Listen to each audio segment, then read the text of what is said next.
Colin Rhee sat stiffly in the defendant's seat, fingers laced tightly over the courtroom table, his palms rough from years of work. Across the room, his wife of 11 years, Malene, dabbed at her eyes with a tissue, her sobs theatrical, her posture flawless.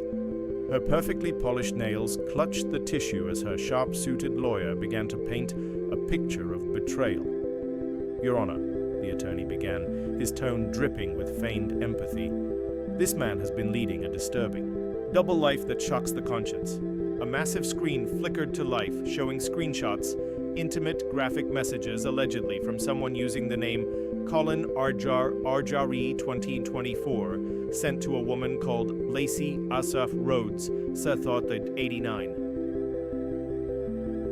Colin's heart dropped. He scanned the words, statements of lust, love and longing that he'd never written, promises he'd never made, desires he'd never felt. The attorney continued, flipping to the next exhibit, a video call. Colin flinched as he saw his own face speaking suggestively, calling Lacey baby, speaking with longing. A female laugh echoed from the speakers, followed by his likeness saying, "I can't wait to see you again." Except it wasn't him. He'd never met Lacey, never spoken those words. And yet, here he was, broadcasted in high definition, seemingly caught red-handed. "Furthermore," the lawyer added, "we've uncovered financial records showing Mr. Rhee sent this woman over $8,000 through various digital platforms, screens filled with bank statements, transfers from accounts Colin had never touched, using crypto wallets he didn't even know existed."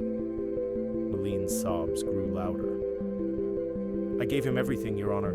My trust, my heart. And this is how he thanks me." Judge Morrison observed the evidence like a predator sizing up a kill. Her gaze shifted to Colin. "Mr. Rhee," she said sharply, "these are damning allegations. Do you have any response?" His attorney, Dave Brennan, a worn-down public defender, adjusted his tie. "Your Honor, my client insists he's innocent. There's more here than meets the eye," Malene's lawyer scoffed. "The evidence is overwhelming. My client seeks a full dissolution of marriage, spousal support, and exclusive rights to the family home due to the emotional damage this betrayal caused." Colin finally found his voice, rough and weak. "Your Honor, I swear, on my mother's grave, none of this is me." Gasps rippled through the courtroom. Malene's entourage, her yoga teacher, her book club, her sister, glared in judgment. Colin felt utterly alone, trapped in a nightmare he couldn't escape. "We'll reconvene in 2 weeks," Judge Morrison declared. "Mr. Rhee, I suggest you come prepared, because right now the case against you is solid." Colin sat motionless. Malene snapped her briefcase shut with robotic grace, impeccably dressed, not a tear out of place. She paused by his table, voice low. "You know what hurts the most? Not even the cheating. It's that you're still lying about it. Even now." "Malene, please," Colin whispered. "You've known me for over a decade. When have I ever lied to you?" She looked him in the eye. What he saw wasn't heartbreak. It was ice. "Maybe I never knew you at all." As she walked away, everything Colin had built, his marriage, his reputation, his sanity, began to unravel. He shakily pulled out his phone and dialed the only person he could trust. "Ari, it's me. I need help. My life's just exploded and I have no idea how to fix it."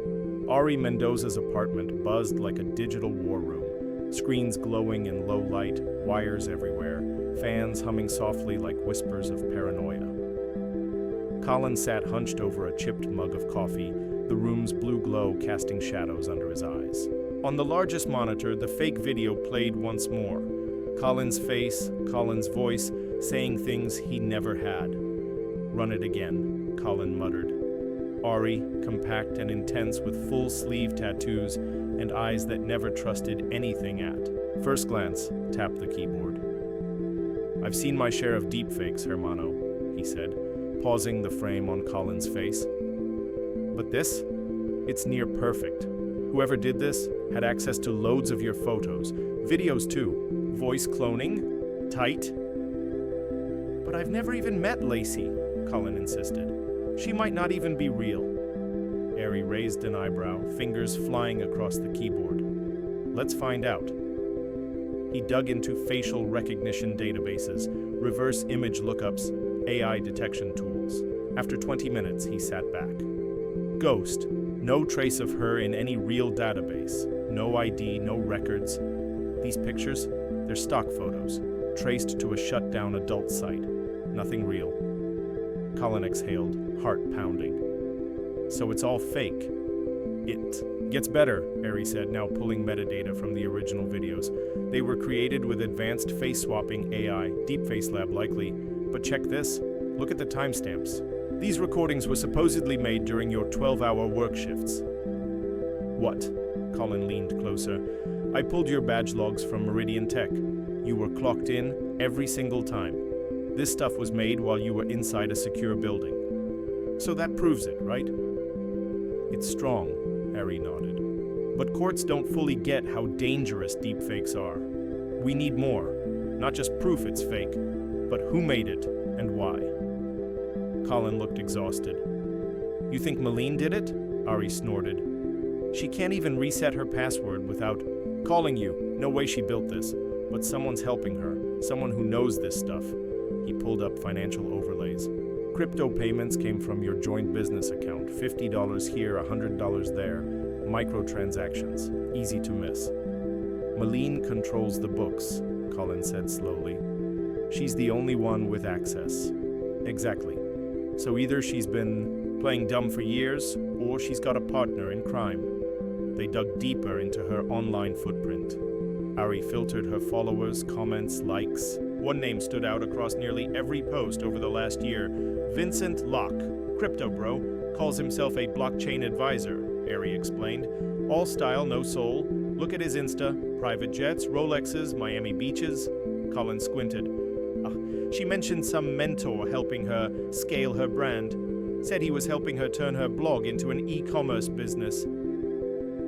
Ari pulled up a photo. Malene at a networking event, arm casually hooked through Vin's. They look cozy. More than business. Colin's jaw tightened. That calculating witch, she's been laying the groundwork for months, maybe longer. Vin's LinkedIn shows he worked at a few tech startups.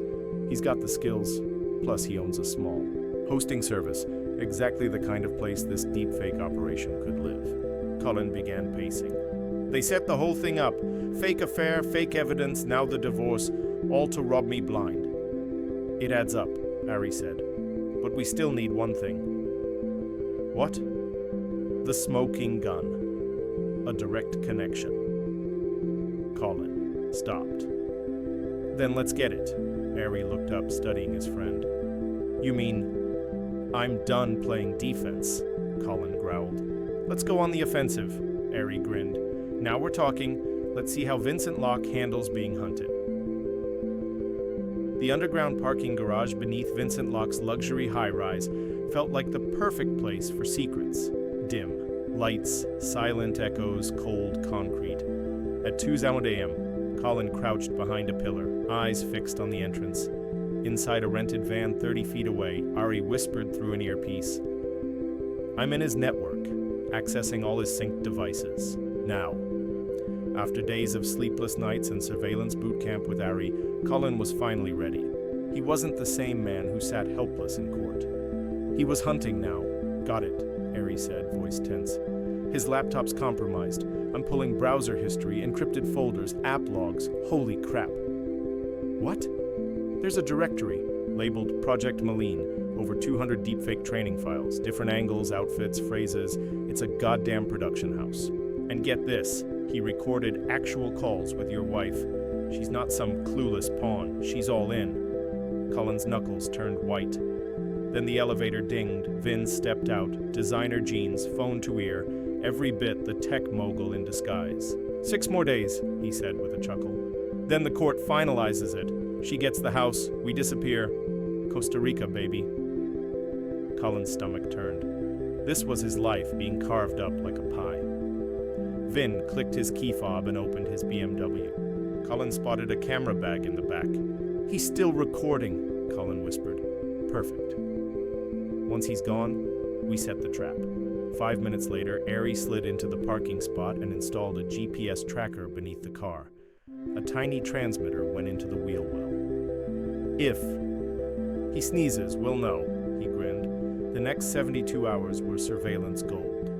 Vin's routine was predictable: gym, cafe, clubs, but his calls were the real gold mine. Babe, just cry during the hearing, he coached Malene. Tears, pain, betrayal, judges eat that up. Colin will look like the villain. I still feel bad, Malene murmured. He's not a monster. He's weak, Vin snapped. Weak men don't get women like you. But it was one Thursday night call that cracked the case wide open. I built Colin's voice using 300 pics from Malene's phone, Vin boasted to someone. Voice AI took weeks, but it's flawless. He sounds real. All the payment trails? Microtransactions from their joint account. Malene had access. We played it perfectly. Colin and Ari stared at each other. This is it, Ari said. Let's bring him down. The final hearing day arrived. The courtroom was packed, tension thick in the air. Malene looked like a vision in black, grieving widow energy but with designer precision. Her attorney stood smug as ever. We're here to finalize the dissolution. We've shown overwhelming evidence of Mr. Ree's betrayal. But Colin stood this time, his posture unshaken. Your Honor, I ask that my associate, Ari Mendoza, present technical evidence on my behalf. Judge Morrison nodded. Proceed. Ari stepped forward with quiet swagger, hooked his laptop to the display and said, Your Honor, what you were shown last time wasn't infidelity. It was fraud, engineered deception using deepfake technology. The room stirred. He pulled up frame-by-frame analysis of the videos, glitches in lip sync, metadata showing creation by AI software, and inconsistencies. In speech modulation, these weren't real, Ari said. They were generated. Objection, Malene's attorney began. Overruled, the judge snapped. Continue. Even the financial records were manipulated. The crypto payments, traced to a shell company linked to Vincent Locke. The funds came from the Reese's joint account, accessed only during times Malene was logged in. That's not possible, Malene blurted. I mean, Ari smirked. We also identified the man behind the operation. The screen flashed to Vincent Locke's profile, business records, crypto wallets, server data, a treasure trove of damning evidence. And then the audio played. Vin's voice echoed through the courtroom. The deepfakes are perfect. Collins. Avatar is locked in. After the divorce, Malene gets the assets. We vanish. Gasps, murmurs. Malene's mask cracked, her hand shaking. Mr. Locke also has a criminal history, Ari added, and has run this scam on multiple couples in several states. Then the courtroom doors burst open. Vin strolled in. I heard there's been some confusion, he said coolly. Judge Morrison's voice was stone. You're under oath. Did you fabricate digital evidence to frame Mr. Ree? Vin smiled. I'm just a consultant. Ari played the next clip, Vin detailing the entire scheme. Audio so crisp it may as well have been live. Vin's face turned white. Colin stood. The audio was recorded legally. Surveillance from a public parking garage. No expectation of privacy. Bailiffs blocked the exits. Your Honor, Colin said, we also uncovered Vin's network of scams. Multiple women, identical setups. Judge Morrison's expression hardened. Mrs. Ree, your petition is denied. This case is now under criminal investigation for fraud, conspiracy, and identity. Theft, Malene broke. He lied to me. I didn't know. Save it for your defense attorney, the judge cut her off. Bailiffs, take them both into custody. Bail is set at $500,000 each. As the cuffs snapped around her wrists, Malene looked at Colin, eyes full of desperation. Please, tell them I'm not a monster. Don't let this ruin me. Colin's voice was calm. You ruined yourself. Mine was a fall built on lies. Yours is justice. 3 months later, sunlight flooded Colin's quiet home. Renovated, repainted, reborn. No trace of Malene, no shadows of guilt. He sipped his coffee, scrolling an email from his lawyer. Final settlement. Malene forfeited all claims. Court-ordered restitution, nearly $200,000. Plus 2 years in prison and 5 on probation. Vin, facing federal racketeering charges, 25 to life. His phone buzzed. Ari had texted, "Check your email." Inside, updates from Detective Sarah Chen. 17 other men had been saved. The operation had crumbled, thanks to Colin's courage and Ari's tech skills. "How are you holding up?" Chen asked over coffee. Colin smiled. "Better. I realized the woman I thought I married never really existed. The real Malene was always hiding in plain sight." After she left, Colin handed Ari a sealed envelope. "Your fee." Ari opened it. $50,000. "Bro, I didn't do it for this." "I know," Colin said. "That's why you deserve it." They toasted with whiskey, dreaming up futures. Ari's cybersecurity startup, Colin's early retirement, and maybe, finally, travel.